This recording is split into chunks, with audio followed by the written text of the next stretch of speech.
Kako riješiti problem kad dijete misli da je naučilo lekciju, a na ispitu dobije lošu ocjenu?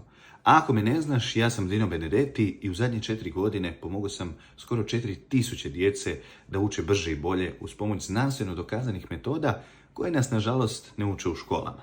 Savjet za tebe je pravilo 3 u 3.